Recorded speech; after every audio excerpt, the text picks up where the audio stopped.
Reconnecting to nature, we are able to know better ourselves.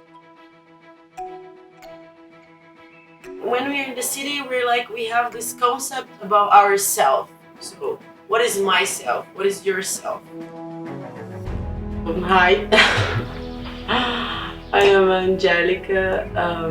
I tattoo, I dance, I paint, and I do a lot of things.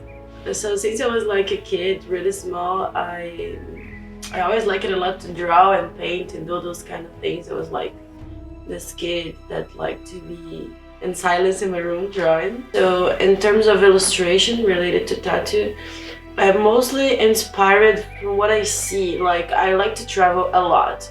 So landscapes and even people that I get to know during my travels, they inspire me a lot with these stories and like the things that I see and the things that I listen.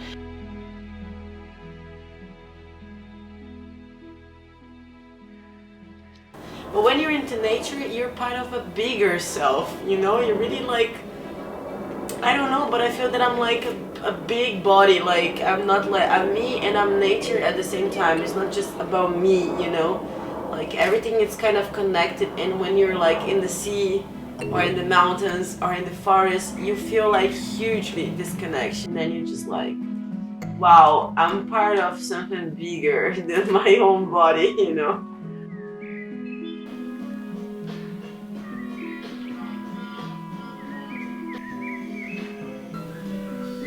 Diving for me gives me kind of the sensation sometimes when I'm tattooing that I can experience this kind of silence, like when you go like underwater and the far you go, like there's this big blue around you, and it's also like a space of unknown.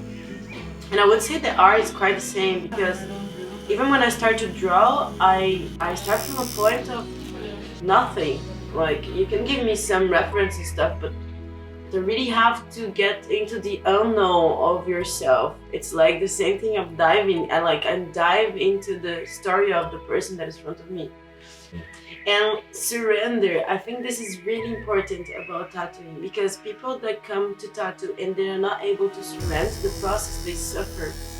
And it's the same in nature. If you're not able to surrender, to take the risk, life is not worth living, I would say. I mean, you have to take the risk, like at some point, because if you don't choose, other things will decide for you, and then it's out of your hands, and then you don't have more control, like not control of your life, but control of your actions, and like make things like really get you in the path of being who you're supposed to be, you know? So you have to be aware of you, and I think that this process of surrendering, it's like how you get to know your body, the limitation of your body, and from that you're able to create something, like, because you also, by recognizing your limits, you also recognize your potential. So I think tattooing is this kind of ritual that helps you to acknowledge a little bit about this of yourself, you know.